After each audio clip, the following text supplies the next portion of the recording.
numpak buta danangan kisaka desa ngatan tobia nimba palu sangana narea haselena narosopo sampai sura narosopo.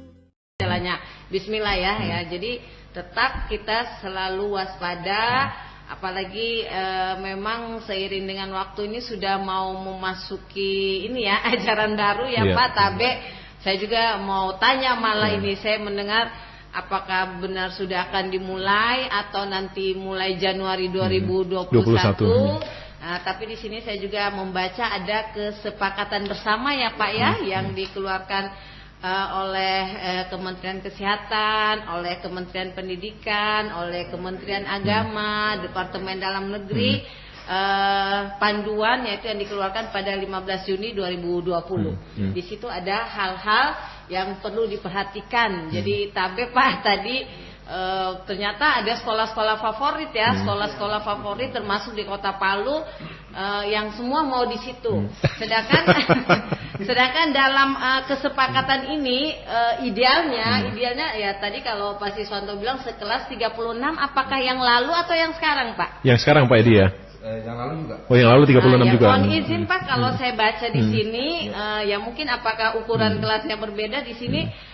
Malah disampaikan 18 anak didik dalam satu kelas. Dengan kondisi COVID sekarang Bu ya, mungkin dengan adanya physical distancing mungkin Pak Edi, mungkin bisa dijelaskan juga. Nanti mungkin kita bisa sharing Pak, minimal ada jarak 1,5 meter, terus ada jumlah hari dan jam belajar dengan sistem giliran rombongan. Ya ini nanti insya Allah kalau waktu belajarnya benar-benar sudah dilakukan gitu. Apakah itu juga mungkin dilakukan oleh teman-teman dinas kesehatan, sosialisasi ke sekolah-sekolah sehingga mungkin ada sekolah yang belum tahu Ibu? Insya Allah akan kami lakukan. Nanti di puskesmas kami ada 14 puskesmas di Kota Palu. Di situ juga ada UKS ya, ada program usaha kesehatan sekolah. Dan alhamdulillah saat ini harmonis sih hubungannya ya, hubungan puskesmas dengan teman-teman dengan teman-teman yang ada di Dikbud ya, Dikbud apalagi kalau kami turun kami selalu berkoordinasi seperti itu. Pak Kadis, kita masih punya waktu kurang lebih 18 menit lagi nanti juga disanggah oleh Pak Edi. Pak Kadis mungkin bisa yakinkan kepada pendengar di luar sana masyarakat bahwa benar loh kita itu akan mulai tanggal sekian Juli gitu. Apakah mungkin 2021 gitu? Silakan Pak. Pemirsa yang saya hormati dimanapun berada, apa yang disampaikan oleh Ibu Dokter tadi benar ya. Di dalam SK bersama itu Menteri Pendidikan, Kesehatan, Dalam Negeri di bawah koordinator daripada Menteri PMK jelas ya bahwa memang yang diutamakan itu adalah keselamatan. Kita pada new normal, kemudian COVID ini tetap berjalan. Tadi yang Ibu sampaikan tadi memang begitu, harus dibagi. Dan bahkan ada konsep-konsep yang sementara kami pertimbangkan sekarang itu adalah misalnya kelas 1. Kelas 1 itu belajar 1 minggu dia, supaya tidak ketemu dengan kelas-kelas yang lain. Itu semua yang semua kita sudah. Nah, kemudian dengan membagi tadi. Membagi jumlah siswa yang satu kelas 33 dibagi 2. Sebab ini protokol ya. Olehnya itu di dalam pernyataan Pak Menteri itu jelas. Dia bilang jangan coba-coba sekolah itu membuka kalau tidak ada kepastian ya. Artinya pengkajian yang lebih mendalam. Saya setiap saat saya nelpon itu kepala dinas kesehatan, Bunda bagaimana ini, dia bilang tolong dipertimbangkan baik-baik Pak Kadis. Karena memang tahun ajaran baru kita tetap Juli 13 ya Pak. Dalam kalender pendidikan 13 Juli. Itu tahun ajaran baru. Entah dia nanti apakah dia pembelajaran jarak jauh atau tetap pembelajaran tatap muka langsung. Ini kita lagi sementara menunggu juga dari pusat ini, sedangkan yang zona hijau saja protapnya itu ketat sekali. Ketat sekali. Apalagi kita ini berada di zona merah ya. Zona merah ini saya terus terang saja beberapa teman-teman yang sudah mengajak untuk, saya bilang jangan. Kalau Pak Gubernur belum putuskan jangan coba-coba. karena beliau itu betul-betul paham terhadap ini. Jadi yang saya lihat ini, Pak Gubernur kita ini karena dia paham, kemudian Bupati Buol, saya kebetulan beberapa saat saya selalu mendampingi beliau di saat komunikasi dengan Pak Bupati Buol. Memang karena orang paham ini betul-betul dia ada stresnya. Saya bilang memang kalau orang paham begitu. Nah, justru itu kami yang di belakang ini memang harus memberikan dukungan. Ya sebab bagaimana dulu dia di saat waktu dimintakan supaya lockdown. Wah ini bukan cerita, saya bilang pertimbangan matang-matang ini. Nah, untunglah ini memang kita bisa jalani kemarin, dan buktinya apa yang terjadi? Kita bisa menekan masuk dalam 7 besar provinsi yang memang bisa menekan penyembuhan kasus ya. Saya suatu kesyukuran ini. Olehnya saya teman, terutama kepala-kepala sekolah, jangan dulu. Kita bersabarlah. Karena saya sudah mendapatkan laporan beberapa waktu lalu, ada memang sekolah yang sudah mendatangkan calon peserta didik atau bahkan peserta didik. Ini tanpa disadari karena lamanya mereka tidak ketemu karena rasa rindunya buyar semuanya. Di sana ada saling pelukan, ini kan masalah. Ini yang perlu kita hindari. Olehnya itu saya memintakan semua kepala-kepala sekolah betul-betul menyampaikan informasi ini kepada masyarakat, kepada peserta didik agar kita tetap mengikuti protokol kesehatan yang sudah ditetapkan. Jadi jelas protokol kesehatan kalau kita dengar tadi, ya memang ini agak sepele. Pakai masker, cuci tangan, jaga jarak. Tapi kalau itu tidak diikuti fatal ya. Saya kira itu barangkali. Iya. Dan Pak Edi, apakah juga nanti seperti disampaikan Dr. Lutfia tadi, apakah juga akan dilakukan misalnya seperti di kantor dan perusahaan ada shift-shiftan misalnya di pergantian dari murid itu sendiri untuk mengantisipasi hal ini? Karena disampaikan oleh Pak Kadis tadi bahwa memang perlu ada misalnya physical distancing dan sebagainya. Baik, terima kasih. Jadi yang pertama-tama yang ingin kami sampaikan, khususnya kami yang di sekolah, bahwa kami selalu menunggu edaran. Kalau edaran itu dari Dinas Pendidikan, insya Allah nanti kita akan laksanakan itu sesuai dengan protokol yang ada. Saya berikan contoh misalnya di SMA Negeri 2 Palu itu ada nantinya akan ada 38 kelas Pak. Ya, jadi dari 38 kelas kalau memang nantinya ada shift seperti itu kita buat, maka sesuai dengan apa yang disampaikan tadi oleh Ibu Dokter bahwa bisa jadi di dalam satu kelas itu hanya 18 orang. Nah, jadi kalau misalnya kelas 10 dulu kita mulai minggu pertama, kemudian nanti minggu kedua kelas 11, kemudian ini minggu ketiga kelas 12, maka saya yakin kita memang bisa melaksanakannya cukup 18 orang di dalam satu kelas karena ada 38 kelas. Jadi kalau misalnya kelas 10 saja kita ambil katakanlah hanya 13 kelas Pak, berarti kalau dibagi dua kan hanya butuh 26 ruang. Berarti kita masih ada lebih untuk ruang. Saya kira ini tidak ada masalah, kita atur sedemikian rupa. Olehnya itu yang paling penting adalah bagaimana kita menjaga protokol kesehatan yang ada. Saya kira seperti itu, jadi kita tinggal menunggu edaran. Betul apa yang disampaikan Pak Kadis bahwa tahun ajaran baru itu pasti 13 Juli. Apakah itu nanti daring atau mungkin dia... Pak Edi, kita jeda dulu, ada yang bergabung sore ini. Halo, selamat sore. Halo, selamat sore. Selamat sore Bapak dengan Pak En Jalan Lembu. Iya, Pak Andi Makassau, selamat sore, salam sehat Bapak. Ini lagi masalah ini. Anakku juga masuk sport seperti itu. Jadi kebutuhan sekali ini Pak Kadis. Silakan. Pak, nonton orang main bola saja tidak ada penonton. Apalagi anak-anak main bola ini yang punya 2 saat. Saya takutkan bukan itunya. Bayangkan Pak, itu zona sekolah yang sekarang begitu, bagaimana kalau ada katakanlah zona hijau. Misalnya zona hijaunya katakanlah di Kelurahan Tatura Utara. Jadi ada sekolah di situ, katakanlah SMA 2. Tapi anak sekolah itu yang ada dari jalur zona merah, dia mau pergi sekolah. Habis terdeteksi apa tidak itu Pak? Ini kan bahaya bagi kita. Nah masalahnya lagi yang kedua, ini anak-anak sekolah yang sebelumnya bilang, dia Pak mau terima rapor saja, mau minta psikolat tidak dikasih. Karena kenapa? Takut dengan teman-teman dia berpelukan. Nah mohon maaf Pak, begini. Kalau menurut saya lebih baik, menurut tadi Pak Kadis, ditunggu-tunggu dulu Ini gubernur juga yang lagi bingung, sakit kepala juga ini Pak. Mau kasih anak sekolah kan 13 Juli nanti ini. Kalau bisa itu bertahap lah. Artinya kita lihat nanti.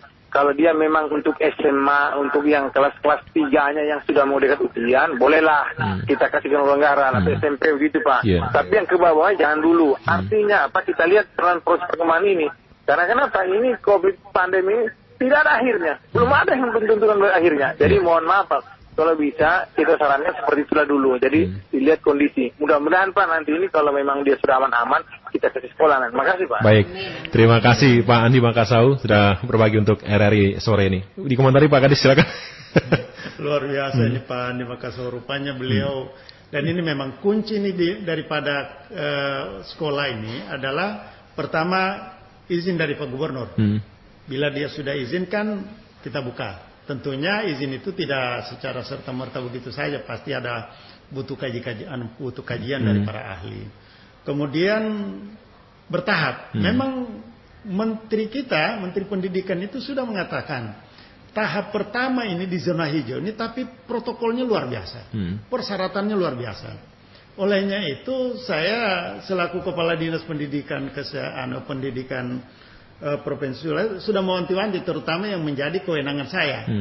Saya ini sebenarnya masyarakat besar karena anak-anak sudah remaja menganjak dewasa. Ya. Nah, kita memang yang dipersyaratkan itu dulu SMA, kemudian SMP, kemudian SMP. Tapi ini bertahap. Kita bertahapnya di pas masuk di tahun ajaran baru ini. Tetapi saya katakan bila belum ada, apalagi kita ini belum masih zona merah. Zona merah ini kita memang tetap pembelajaran jarak jauh. Tahun ajaran baru tetap dilaksanakan bulan Juli, tanggal 13 mulai sesuai kalender, tetapi untuk pembelajaran ini tunggu dulu. Ya, kita bersabarlah. Itu saya katakan sama Pak Edi, saya bilang Pak Edi, semua kepala sekolah, kalau tidak ada izin orang tua untuk mendatangkan anak-anak di sekolah, jangan paksakan. Karena itu persyaratan mutlak itu keselamatan. Saya kira demikian. Jadi memang ada tahapannya Pak ya, tahapannya. Dari SMA, SMK, kemudian ke SMP, SD, TK, bahkan PAUD Pak, seperti itu ya. Itu PAUD itu nanti tahun depan. Iya, tahun depan seperti itu. Jadi masyarakat kan pikir ini serentak di 13 Juli dan sebagainya, seperti itu Bu Dokter ya. Yang relay di masyarakat pikir jangan-jangan seperti itu gitu. Jadi ada kekhawatiran apapun itu, kita punya anak-anak sendiri untuk selamatkan. Pak Edi mungkin bisa dikomentari Pak di terakhir Pak, kemudian nanti sama Ibu Dokter. Baik Pak, saya hanya menggarisbawahi tentang tahun ajaran baru supaya kita pahami bersama. Memang tanggal 13 Juli itu tahun ajaran baru, tetapi tidak mutlak kita laksanakan dengan tatap muka. Jadi bisa saja dengan menggunakan secara online seperti yang kita laksanakan ini pada bulan Maret sampai sekarang ini. Kenapa hal itu terjadi? Ya tadi kembali kepada pembagian wilayah zona itu. Kalau kita masuk zona hijau seperti Pak Kadis katakan, ya tentu ada perintah dari Pak Gubernur, kemudian dikaji dengan sedemikian rupa sehingga protokol itu harus ketat lagi dengan menerapkan sistem SIP dan sebagainya. Itu pun kalau zona hijau. Nah, itu juga melalui protokol yang luar biasa Pak, seperti itu. Nah, tetapi kalau kita masih zona merah, tahun ajaran baru tetap jalan, tetapi secara daring. Ya, guru-guru kita juga sudah terbiasa Pak sejak bulan Maret itu melaksanakan daring. Memang ada beberapa kendala-kendala yang kita hadapi di lapangan. Ya terutama kepada anak-anak didik kita yang memang dalam kategori duafa. Nah kalau di SMA Negeri 2 Palu Pak, alhamdulillah karena memang dibolehkan Pak Kadis melalui dana BOS. Jadi kita inventarisir anak-anak kita yang memang tidak mampu dan tidak ada keluarganya yang bisa menolong dia untuk menggunakan internet misalnya atau wifi. Maka kita bantu dengan memberikan kuota. Jadi kami yang lalu di SMA 2 itu terdeteksi Pak 67 anak. Ada 67 Pak. Ya 67 anak itu kami bantu ya demi untuk kelancaran pembelajaran secara daring tadi ya. Ya itu. Dan kalau itu nanti kedepannya juga tahun ajaran baru tetap terlaksana seperti itu ya otomatis ya kami juga memanfaatkan dana BOS untuk membantu anak-anak didik kami sehingga mereka tidak ketinggalan dalam pembelajaran seperti itu Pak. Iya. Baik, terima kasih Bu Dokter. Mungkin terakhir Bu sekaligus closing statement ada yang bisa disampaikan pada pendengar sore ini? Ya, terima kasih ya. Jadi tadi sudah saya dengar dari Pak Kepala Sekolah SMA 2 Pak Irwan ya, kembali lagi ketika nanti proses pendidikan sudah mulai dijalankan bertatap muka, tentu protokol kesehatan itu tetap harus dijaga. Ya tadi Pak Irwan bilang ini kadang dianggap sepele tapi ini justru wajib dijalankan. Yaitu ketika insya Allah nanti sudah bertatap muka, tetap jaga jarak ya. Yang biasa kita kenal social distancing minimal 1,5 meter. Yang kedua wajib menggunakan masker. masker ini tetap harus digunakan, dan kami juga berharap tentu sekolah-sekolah sudah mulai harus menyiapkan tempat-tempat cuci tangan yang mudah diakses, cuci tangan yang mudah diakses, dan disiapkan sabun untuk mencuci tangan. Kalau atau tidak dengan menggunakan hand sanitizer. Tapi sebenarnya paling efektif sabun dengan air mengalir seperti itu. Jadi ya kita kembali lagi bersama, kita berdoa bersama semoga pandemi 19 ini cepat berakhir, walaupun katanya tidak akan mungkin bisa berakhir secara cepat. Kembali lagi kita tetap menjalankan normal baru dengan protokol kesehatan yang sudah kita sepakati bersama. Baik, dan kita berharap bersama dalam kondisi dan situasi apapun keberlangsungan pendidikan harus tetap terjaga dengan baik, seperti itu khususnya untuk Provinsi Sulawesi Tengah. Baik, terima kasih Pak Kepala Dinas Pendidikan dan Kebudayaan Provinsi Sulawesi Tengah Pak Irwan Lace sudah bersama RRI, kemudian Kepala Sekolah SMA Negeri 2 Palu Pak Edi Siswanto, terima kasih Pak Edi, dan kemudian Wakil Ketua Penanganan COVID-19 ada Dr. Gigi Lutfia. Terima kasih Bu Dokter sudah bersama RRI sore ini, dan mudah-mudahan bisa menjadi penjalanan kita bersama. Dan sekaligus saya Joko Nurcaya Sujari mohon diri. Terima kasih atas segala perhatian Anda dan sampai jumpa.